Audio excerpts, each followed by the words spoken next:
Ce podcast vous est offert par BMW. Découvrez le futur de la conduite avec la nouvelle BMW iX3. Bonjour à tous, bienvenue dans ce Trendstalk. On va parler évidemment d'une Belgique sans budget aujourd'hui et d'un contexte économique qui appelle pourtant des réformes et des décisions. On reviendra sur l'annonce de Bart De Wever de prolonger les négociations jusqu'en décembre avec un point ultime à ce moment-là. Mais on parlera aussi des industries technologiques et de l'avenir de l'économie. C'est bien important. On reçoit Clarisse Ramakers qui est directrice générale d'Agoria Wallonie. Bonjour. Bonjour. Alors, on vous reçoit à la fin d'une semaine qui a été captivante et chargée en émotions, j'allais dire. Le gouvernement de Wever ne s'est pas entendu sur le budget pluriannuel des années à venir, 10 milliards d'économies. On a cru qu'il pourrait démissionner. Pour finir, on prolonge jusque Noël. Sire, donnez-moi 50 jours. Comment vous avez réagi à ça ? Je pense qu'on a besoin de garder un gouvernement, donc c'est une très bonne chose que le gouvernement ne soit pas tombé. Il y a pas mal de réformes qui sont enclenchées, mais pas encore engrangées, parce que pas encore mises en œuvre. Il y a des deuxièmes lectures, voilà. Il y a des réformes des pensions. Oui, des réformes, qui sont vraiment importantes et attendues pour renforcer la compétitivité des entreprises. Et donc, s'il faut 50 jours, utilisons les 50 jours. C'est beaucoup, vous pensez ? C'est peut-être beaucoup, et d'un autre côté, c'est une vision pour l'ensemble de la législature, puisque le travail est fait sur plusieurs années. On a parfois tendance à l'oublier. Et donc, l'important, c'est de maintenir un maximum de stabilité au sein du pays et peut-être d'éviter les effets d'annonce. Donc, qu'ils travaillent en coulisses, mais bien. Et sereinement, peut-être sans déclaration à l'emporte-pièce tous les jours. Je pense que ça, c'est vraiment important. Est-ce que vous dites parfois que c'est un triste spectacle auquel on assiste, ou en tout cas que les entreprises, on va parler du contexte évidemment, n'ont pas besoin de ça ? Je pense que ça rajoute de l'instabilité à l'insécurité et que ce n'est jamais bon en matière d'investissement pour nos industries, ni en matière de paix sociale, qui reste quand même une des clés de voûte de notre essor économique. Et donc, maintenons la paix sociale, travaillons de manière sereine et arrivons à des solutions importantes pour les 4 années à venir. Donc justement, vous êtes à la tête de Agoria Wallonie, donc qui représente les industries technologiques. C'est à peu près 315 000 personnes qui sont employées, c'est ça ? 315 000 emplois directs, et on dit toujours un emploi direct créé dans notre secteur crée un emploi dans un autre secteur. L'inverse n'est pas nécessairement vrai. C'est aussi pour ça qu'on a besoin de beaucoup d'industries sur notre territoire, parce qu'elles sont génératrices d'emplois externe. Et alors, justement, la période aujourd'hui, vous avez eu un baromètre récemment. Bon, j'imagine que vous avez le pouls en permanence de ces entreprises-là. Il y a des inquiétudes quand même qui s'expriment, non ? Les entreprises restent résilientes dans un contexte qui est quand même complexe pour l'industrie. On a la problématique du coût de l'énergie qui est un facteur important, le coût du travail, la fiscalité. Et donc, ce qui est important pour nos industries, c'est que rien qu'en Wallonie, 60% du chiffre d'affaires de nos entreprises est fait à l'international. Ça veut dire que d'office, leurs concurrents se situent à minima hors de la Belgique, parfois même intra-européens, voire hors de l'Europe. Donc, les questions de compétitivité sont centrales. Les questions de compétitivité sont centrales, exactement. Et on est, par rapport à ça, dans une situation où on a vraiment 3 blocs, l'Europe, les États-Unis, la Chine. Vis-à-vis des États-Unis, on sait que le marché est complètement déstructuré et qu'on est plutôt vers une approche transactionnelle que dans le respect des accords commerciaux qui existaient précédemment. La Chine avance ses pions de manière silencieuse mais très ordonnée. Et dans tout ça, on a un territoire européen où on a des grands objectifs sociétaux qui sont tout à fait louables, le développement durable, le fait de maintenir un certain pouvoir d'achat, etc., mais que l'on met sur la tête de nos entreprises. On peut parler aussi d'éthique par rapport à tout ce qui est intelligence artificielle. C'est essentiel, ce sont nos valeurs, mais elles ont un coût, et ce coût, selon nous, doit être partagé et pas uniquement sur la tête de nos entreprises. Quand dans le cadre du débat budgétaire, par exemple, le MR dit attention, il faut qu'on veille à la croissance, à la compétitivité, et qu'on arrête de surcharger de taxes et de réglementations, quelque part, il a raison, en partie. Tout ce qui nous permettra de réduire les charges administratives et les charges fiscales et sociales sera bien accueilli par nos industries. En termes énergie, je crois qu'on doit vraiment réfléchir à retrouver une autonomie énergétique. Je n'ai pas dit qu'on devait être 100% autonome, mais ça on prend doit... du temps, ça, quand même. Oui, mais c'est maintenant que les choix doivent être faits. Et c'est peut-être ça le message important, de dire peut-être qu'il faudra 50 jours de plus au gouvernement, mais ne nous trompons pas de choix et investissons bien dans l'avenir. La question du nucléaire, la question des SMR sont des questions vraiment essentielles. Ne nous retournons pas dans 10 ans en se disant on aurait dû le faire il y a 10 ans, on ne l'a pas fait, maintenant c'est trop tard.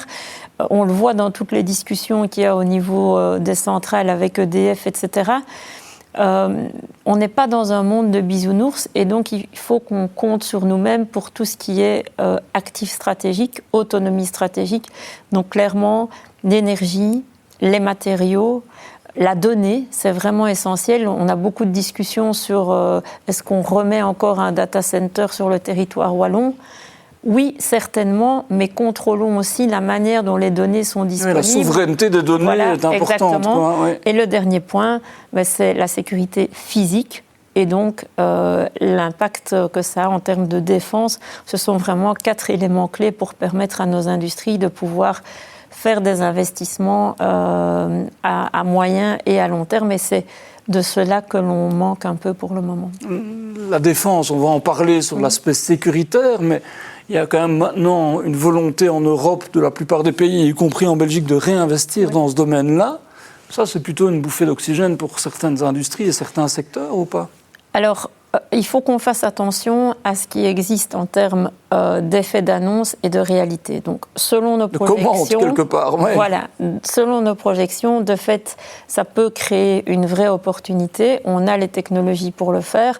On peut aller jusqu'à doubler le chiffre d'affaires, augmenter dans les entreprises de défense le nombre de personnes de 8000 personnes. Donc, ce sont des chiffres importants.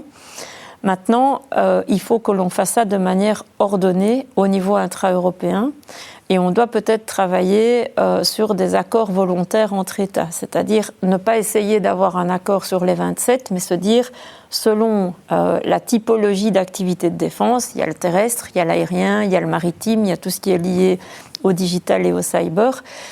Qui est capable de créer quoi et comment est-ce qu'on fait des projets intra-européens qui ont du sens ? Certains industriels ont pris les devants, quand on voit la FN qui prend des engagements, la Sonaca, il y a pas mal d'entreprises qui aujourd'hui sont actives dans des coopérations intra-européennes, en fait.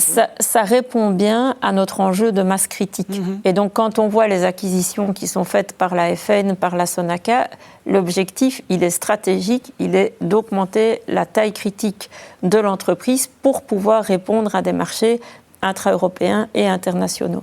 C'est vraiment un élément essentiel pour nous dans cette stratégie de défense. Et saisir les opportunités aussi, parce qu'on parle aussi, par exemple, de tout l'écosystème plus large, avec les start-up, beaucoup de technologies. Aujourd'hui, la guerre a changé de nature.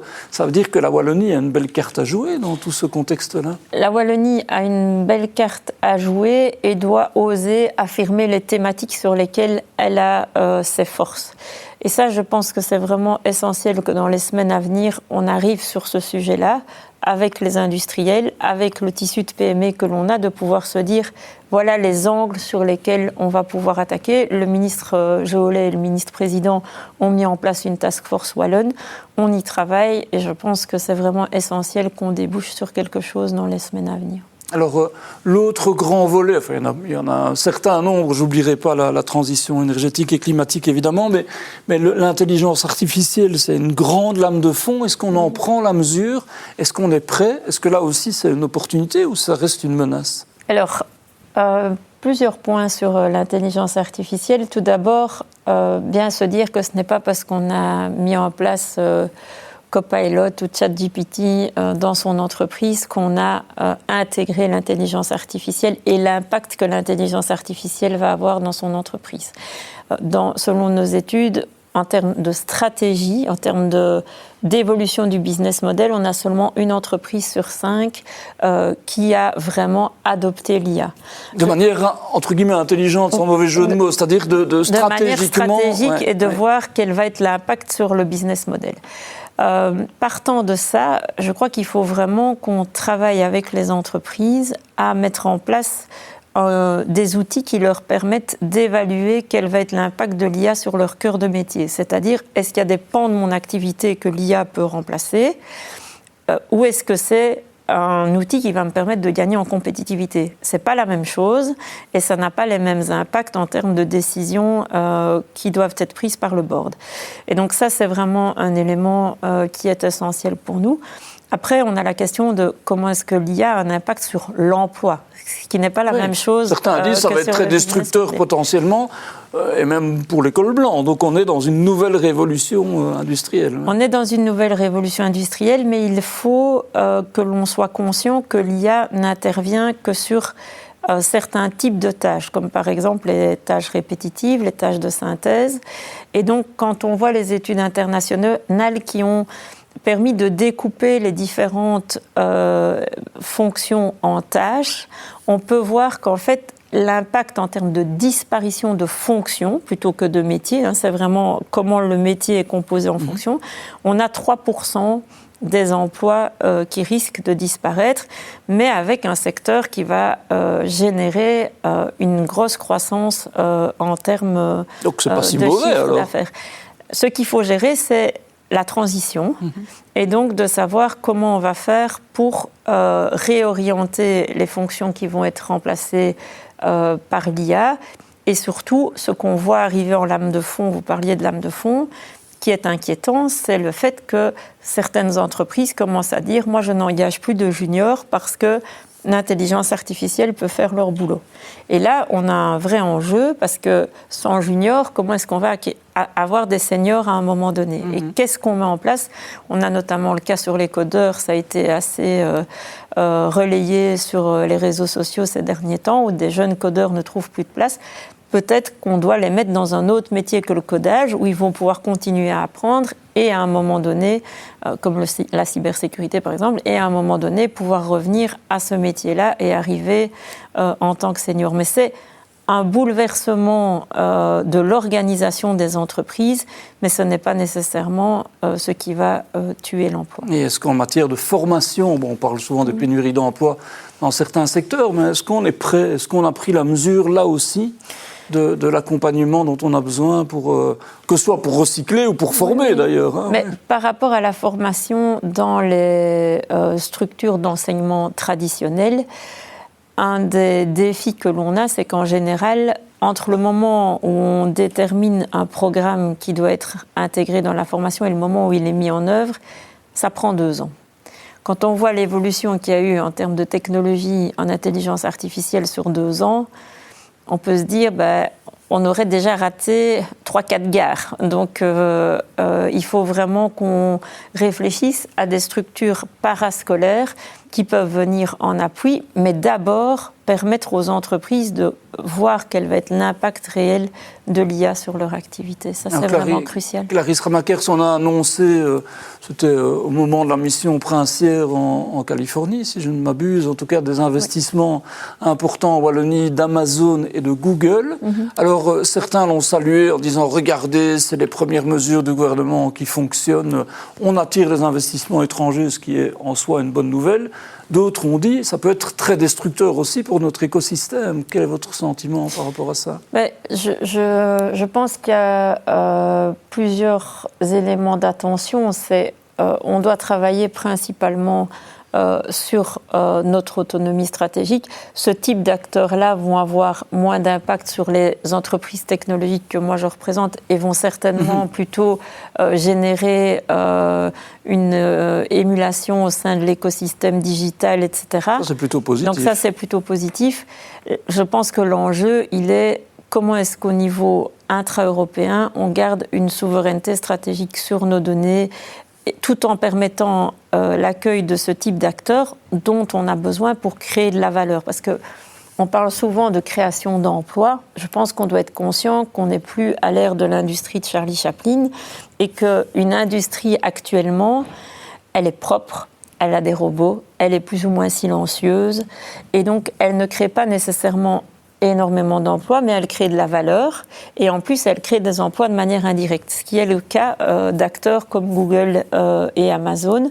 Donc ça, c'est très bien et c'est vraiment aussi un changement de mindset de se dire on doit aussi soutenir l'industrie, pas parce qu'elle crée de l'emploi direct, mais en voyant son impact global sur le territoire.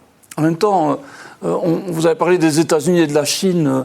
Vous avez aussi évoqué le fait que parfois, c'était pas exactement là-dessus, mais qu'on peut avoir des guerres en retard. On a des guerres en retard quand même par rapport aux grands acteurs de l'IA aux États-Unis. On voit que la Chine maintenant investit énormément là-dessus. Est-ce que c'est trop tard pour l'Europe? Est-ce qu'on est encore en capacité d'être dans ce jeu-là, en fait? Mais on voit qu'au niveau européen, la France a fait le choix d'investir énormément depuis quelques années et on voit l'émergence de Mistral.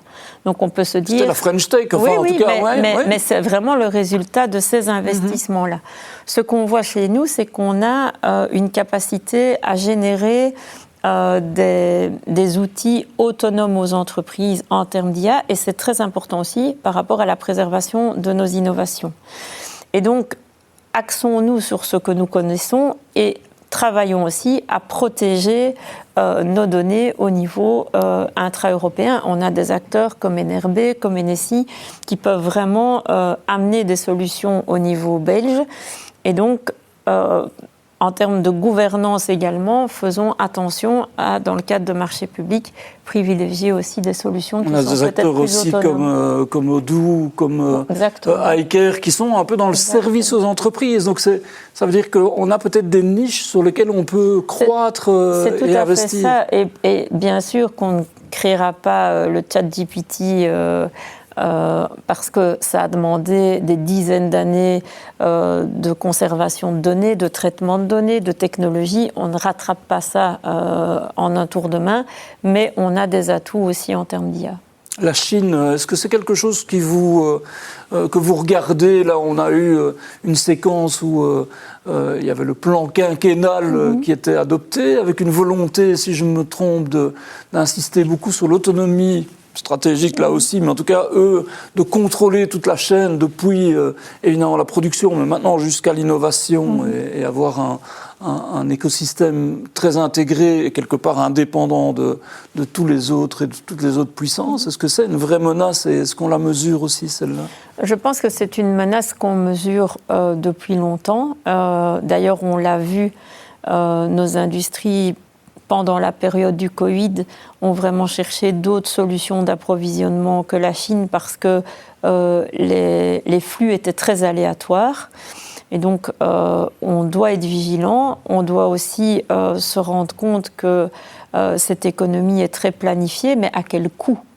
Le coût, il se fait par rapport aux droits de l'homme et je pense que c'est ce qui caractérise l'Europe, c'est de garder ses valeurs. Mais on doit être conscient qu'en termes d'impact sur la compétitivité de nos industries, ça a un vrai impact et on doit vraiment faire attention à nos industries par rapport à ça. Ça veut dire qu'il faut se protéger davantage aussi, enfin, qu'il y a des choses... Est-ce qu'il y a des mesures que vous attendiez ou que vous attendriez au niveau européen par rapport à justement cette concurrence, au-delà des coûts, on en a parlé, oui. Est-ce qu'il faut mettre des barrières? Est-ce qu'il faut... Ça veut dire qu'on doit avoir des accords commerciaux qui sont clairs et qui sont respectés, ce qui n'est pas toujours évident, et que contrairement à une époque où on pouvait se dire qu'on avait des accords globaux et mondiaux, on voit maintenant que ça ne fonctionne plus comme ça et qu'on doit travailler de manière beaucoup plus micro que macroéconomique. Et ça, c'est vraiment un des axes à développer. Je crois aussi, et on a un vice-premier ministre qui est très attentif à ça, ministre des Affaires étrangères, on n'utilise pas assez la diplomatie économique en Belgique et principalement en Belgique, parce que dans d'autres pays européens comme la France, c'est un outil dont ils savent très bien se servir. Nos politiques, nos ministres sont les meilleurs ambassadeurs pour nos industries et on ne doit pas avoir peur de négocier des contreparties par rapport à certains contrats. Et souvent, ça se fait au niveau purement gouvernemental. C'est un levier qu'on n'active pas encore assez, je pense, au niveau de la Belgique. Alors un petit mot sur cette autre, j'ai dit qu'on en parlerait, Oui. cette autre grande révolution, c'est la transition écologique et environnementale, énergétique. Vous l'aviez dit, il y a des mesures à prendre et c'est aujourd'hui qu'on doit lancer les chantiers ou en tout cas les perspectives dans ce domaine-là. Est-ce que vous dites, les technologies sont importantes dans ce domaine-là aussi, donc c'est sans doute un vivier important, mais qu'on est peut-être un peu en train de retarder les échéances ou de réduire les ambitions dans ce domaine? Moi, je crois qu'on confond plusieurs choses sur ce dossier-là. On confond la question du prix, la question de l'autonomie et la question de la décarbonation. La question de la décarbonation, jusque maintenant, c'était rentable pour les entreprises de participer à la décarbonation parce que ça voulait dire qu'elles réduisaient leur consommation énergétique et donc elles réduisaient leurs coûts. Là, après plusieurs années, on est un peu arrivé à l'os et maintenant, ce qui contribue à la décarbonation, c'est des investissements qui se font à fonds perdus. D'autant plus à fonds perdus qu'on n'a pas de prévisibilité sur le prix et la disponibilité de l'énergie, en particulier de l'électricité, puisqu'on est quand même en train de faire un switch vers l'électricité. Et donc, comme on n'a pas de prévisibilité sur le prix, on ne sait pas calculer le retour sur ces investissements. Et c'est pour ça que moi, j'insiste sur la question de l'autonomie. J'arrive sur le troisième point, l'autonomie énergétique, parce que si la Belgique réussit à se recréer une autonomie à concurrence d'un certain pourcentage, elle va avoir la possibilité d'avoir une prévisibilité de prix et c'est elle qui aura les mains sur la calculatrice du prix, alors que pour le moment, quand on parle de travailler sur le prix de l'énergie, on veut travailler sur la norme énergétique. C'est très bien, mais on sait que ça va avoir un coût pour le budget de l'État. Donc ce qu'on doit faire maintenant, pour moi, l'urgence, c'est vraiment de travailler dans des partenariats publics-privés sur comment est-ce qu'on reconstruit une autonomie énergétique. Il y a la question du renouvelable. On le voit au niveau wallon, on a des conventions carbone, c'est-à-dire que c'est des contrats entre les industries et le gouvernement sur c'est quoi la trajectoire énergétique des entreprises. D'ici 4 ans, la majorité des sites de notre secteur seront autonomes en termes énergétiques. Et donc, si on continue à travailler là-dessus, si en plus l'État, comme il l'a dit au niveau wallon, développe les pipes hydrogène, captation carbone, et qu'en plus on pense enfin au nucléaire de demain, de voir est-ce qu'on a besoin d'un SMR au niveau wallon ou de 2, est-ce qu'il y a des industries pour lesquelles il faut prévoir ce type d'outils en termes autonomes, eh bien là, je pense qu'on est en train de changer le modèle et on arrive à réconcilier ces 3 angles du triangle qui sont le prix, l'autonomie et on peut retravailler sur la décarbonation. Oui, et redonner de la visibilité aux entrepreneurs, comme vous le dites, qui pour le moment, vous l'avez dit, sont un peu arrivés à l'os, donc ne voient plus très bien quel est encore les pas qu'ils peuvent franchir. Et est-ce que vous êtes une convaincue que les solutions technologiques vont nous aider dans la lutte contre le réchauffement climatique? Est-ce que ça, c'est malgré tout aussi un domaine sur lequel on n'est pas assez attentif pour le moment? C'est une certitude, tout en sachant aussi que tout ce qui est... On n'utilisera pas de technologie pour améliorer la situation climatique sans digital et en sachant que le digital consomme aussi de l'énergie. On a fait une étude qui montre que le poids gain coût est plus dans la balance du gain, donc on gagne en termes de décarbonation, mais par contre, ça veut dire qu'on doit avoir une alimentation suffisante en électricité, et ça, c'est un vrai enjeu au niveau de la région. Et donc, je reviens sur la priorité, c'est l'autonomie. Alors, Clarisse Ramakes, vous êtes directrice générale d'Agoria Wallonie, mais vous êtes aussi présidente du conseil d'administration de l'Institut Royal Supérieur de Défense. Je ne me trompe pas. Hein. Tout à fait. Ça fait 2 ans, c'est ça? Oui, c'est ça. Comment c'est arrivé, ça? Il y a eu, sous le précédent gouvernement, il y a eu une volonté de retisser des liens entre l'industrie et la défense.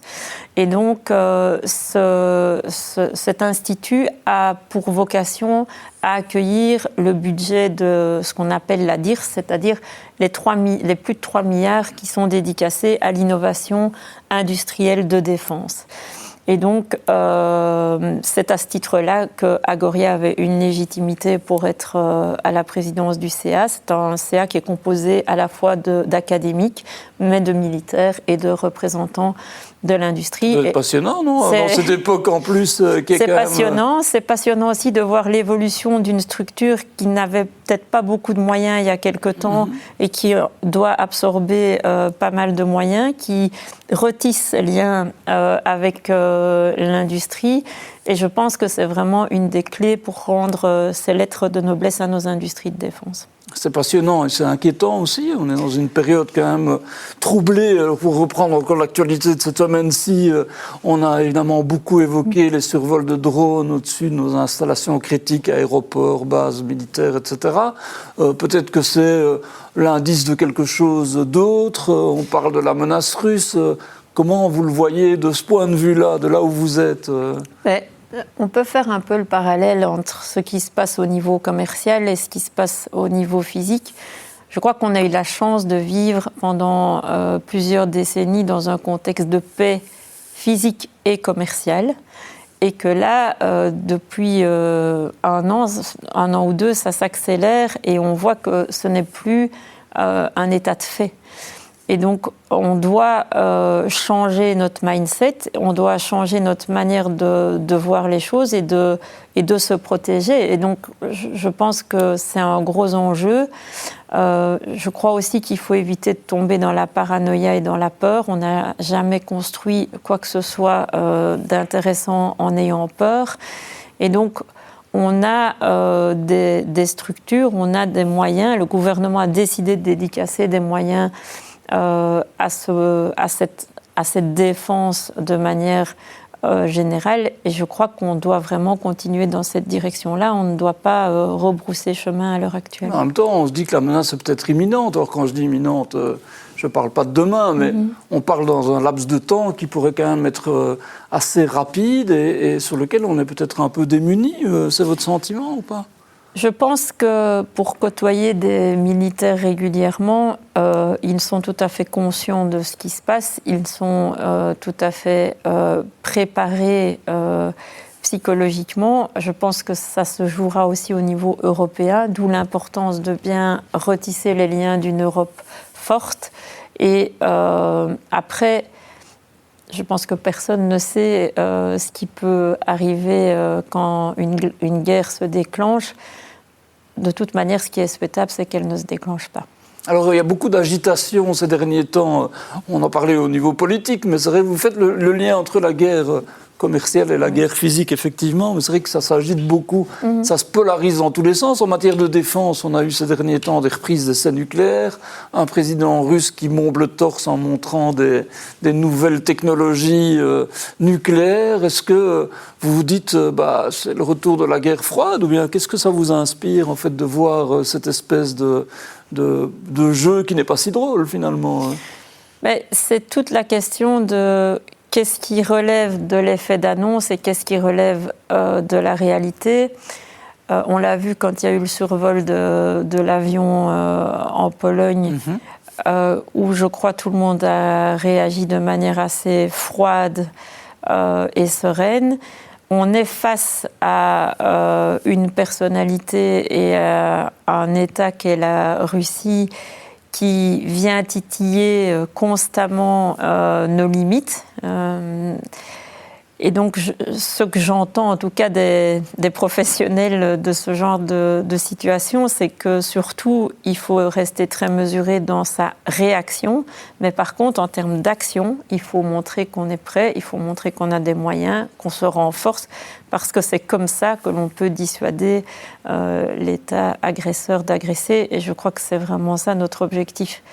à tous, c'est de maintenir la paix dans laquelle on a pu vivre jusque maintenant. Finalement, dans tout ce dont on a parlé, il est question de sang-froid et de sérénité, c'est important. Vous l'aviez dit pour le budget. Oui, c'est vrai.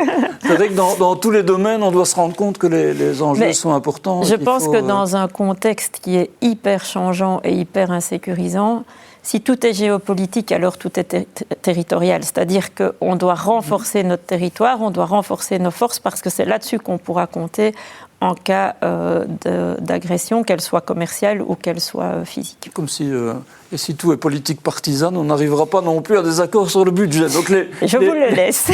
Les liens sont aussi à faire. Merci beaucoup, merci à vous. Clarisse Ramakers. Merci à tous d'avoir suivi ce Trendstalk, une semaine bien chargée, et on voit que les enjeux sont importants pour les entreprises en premier lieu. Merci à tous et à la semaine prochaine.